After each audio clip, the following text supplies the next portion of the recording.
دا کندوز ولایت قومندانۍ مقام دی. د دې وسایل هر څه پاته دي، ټول ځین پاته دي، خالي ځانونه ایستلي دا ظالمان، نور هر څه ځین پاته دي.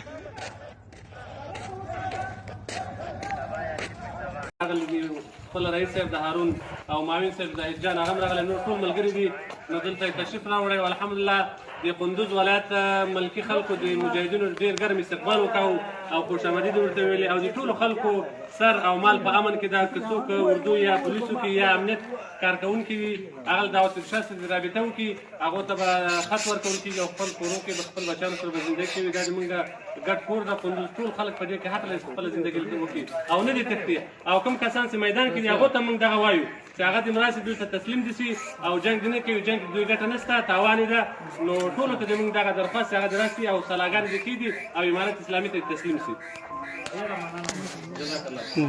مننه.